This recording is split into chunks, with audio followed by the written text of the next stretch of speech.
Isa jippodi e ɓen taalibaɓe ɓe o suɓi.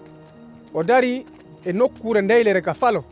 Tawi taalibaɓe makko ɗuuɗuɓe no e nden nokkure, wondude e jama molanaɗo iwruɗo e cenɗe ɗen fof e diwal yahudangal e saare Yerusalem nden e ɗi bangeji Tiiri e Siduna ka dande baharu.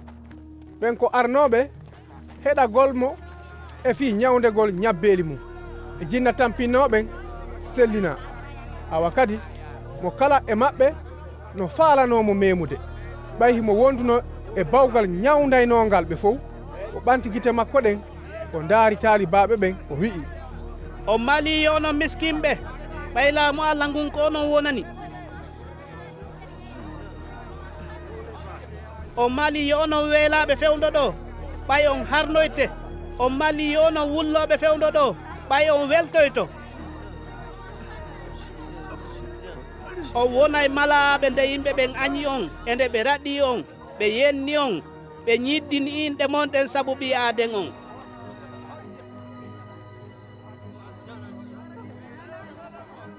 Nde ñande welte jiñon welo welo ɓay hiɗon marana joddi mawdi ka kammu. Ko fii ko ni kadi mawɓe maɓɓe ɓen warray no annabaɓen. Kono bone wonani on onon alɗuɓe ɓen, ɓay on hendike newende ko monkon. Bone wonani on onon ɓe haaruɓe joni, ɓay on weeloyte. Bone wonani on onon ɓe jaloɓe hande, ɓay on yomo yayi wullon. Bone wonani on nde yimɓe ɓen fo wowli on ko moƴƴi, ɓay ko noon mawɓe maɓɓe ɓe wowlirayno fii ɓe waɗitiɓe annabaɓe. Kono min mi wiyay on yo onon ɓe heeɗiɓe lan, yiɗe ayɓe mon ɓen, moƴƴoɗon e añuɓe on ɓen,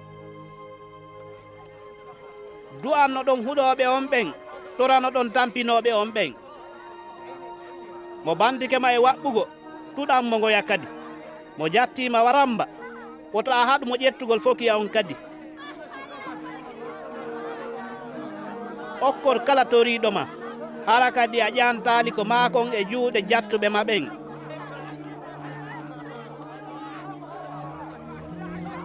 Waɗane yimɓe ɓen wano faalira ɗo yoɓe waɗan on non.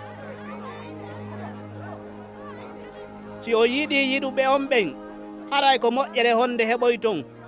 Ko fii hay junu bankeɓe ɓen no yiɗi yiɗuɓe ɓe ɓen. Si o moƴƴike e moƴƴiɓe e mon ɓen, haray ko moƴƴere honde heɓoy ton. Hay junu banke en ko non warrata. Si o ñawliɓe tañƴini ɗon yoɓitay on ɓen, haray ko moƴƴere honde heɓoy ton. Hay junu banke ñawlindiray fi yoɓe yoɓitindir.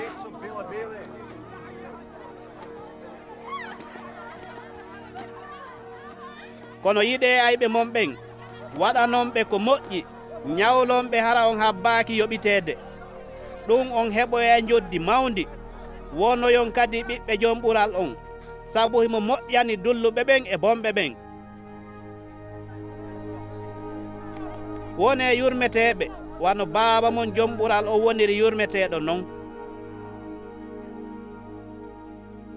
Wota on ñaaw, ɗum on ñaawetaake. Wota on felu, ɗum on feletaake. Yaafe, ɗum on yaafoyte.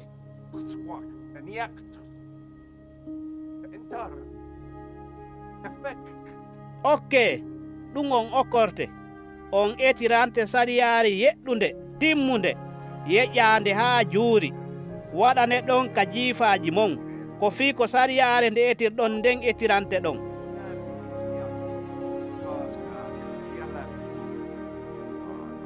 o wowlani ɓe ngal misal ɗo o wi'i, hara bunɗo no waawi ɗowde bunɗo hara ɓe ɗiɗo non ɓe yanaali e nder ngayka. Taalibaajo ɓuraa karamoko mum, kono kala taalibaajo eltiiɗo wa'ay wa karamoko mum.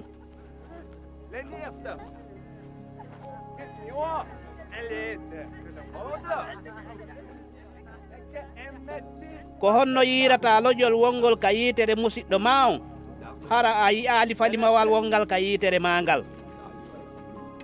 Ko honno wawrata wi'ude musiɗɗo ma, musiɗɗo, accu mi ittane lojol ngol ka yiitere ma, hara an a wattanaali yiila e falimawal wongal ka yiitere ma ngal. Ko an yo faasiqiijo, ittu taho falimawal wongal ka yiitere ma ngal, on say noon a yi ay no ittirana musidɗo ma on lojol wongol ka yitere makko ngol leggal moƴƴal rimata ɓiɓɓe bomɓe wano noon kadi leggal bongal rimata ɓiɓɓe moƴƴuɓe leggal kala no anditire ɓiɓɓe mum ko fi on ittata ƴibbe e bulle koñon wano noon kadi on ittata sungala e bulle bete neɗɗo moƴƴo on yaltina e moƴƴere ka moƴƴuki ɓernde mum neɗɗo bonɗo on kadi yaltina bonki ka bonki mum ko fi koko heewi e ɓernde wo hunduko wowlata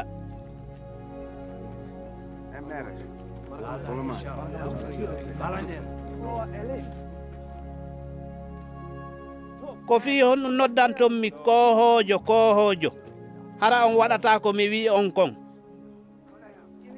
kala neɗɗo arɗo e an nani waajuji an ɗin huutoriɗi mi hollay on no on wayi